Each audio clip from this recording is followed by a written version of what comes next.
ಮೈದಾಗಬೇಕಂತ ನಮ್ಮ ಯಜಮಾನ್ರ ತಮ್ಮ ಅವ್ರು ತುಂಬ ಅಮಾಯಕರಿದ್ರು ಸರ್. ಅಂತ ಜಗಳಕ್ಕೆ ಹೋಗೋಂಥವ್ರೆ ಎಲ್ಲ ಅವರು.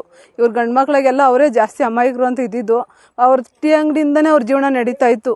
ಒಂದು ಮಕ್ಕಳು ಓದಿಸೋದೇ ಆಗಲಿ, ಒಂದು ಹೆಂಡ್ತಿ ಅದು ಬಿಟ್ಟು ಅವ್ರಿಗೆ ಇನ್ನೇನು ಇಲ್ಲ ಸರ್. ಅವ್ರು ಅಷ್ಟು ಅಮಾಯಕಿದ್ರು. ಆದರೂ ಅವರು 200 ರೂಪಾಯಿಗೋಸ್ಕರ ಹೊಡೆದು ಇಷ್ಟೆಲ್ಲ ಮಾಡಿದೆ ಸರ್. ತುಂಬ ಸಾಲ ಆಗಿದೆ.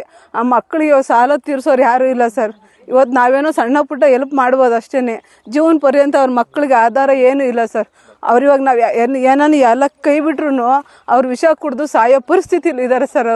ಅವ್ರಿಗೆ ಆಧಾರ ಅಂತ ಏನೂ ಇಲ್ಲ. ಈಗ ಪೊಲೀಸ್ ಕಂಪ್ಲೇಂಟ್ ಕೊಟ್ಟಿದ್ರಿ, ಏನಾದ್ರು ಅರೆಸ್ಟ್ ಆಗಿದೆ ಸರ್? ಅರೆಸ್ಟ್ ಮಾಡಿದ್ದಾರೆ, ಬಟ್ ಆ ಕಡೆಯಿಂದ ಏನು ರಿಯಾಕ್ಷನ್ ಇಲ್ಲ. ಏನು ಒಂದು ಕೊಡೋದಾಗ್ಲಿ ಬಿಡೋದಾಗ್ಲಿ ಒಂದು ಮಾತು ಮಾತಾಡಿಲ್ಲ ಸರ್. ಅವರು ಎಷ್ಟು ಸಾಲ ಮಾಡಿದ್ದಾರೆ ಅಂದರೆ ಅವ್ರಿಗೆ ಅಂಗಡಿ ಹಾಕಕ್ಕೆ ಸಾಲ ಮಾಡಿದ್ರು. ಇವಾಗ ಹಿಂದೆನೇ ಇವರು ಸಾಲ ಮಾಡಿದ್ದಾರೆ.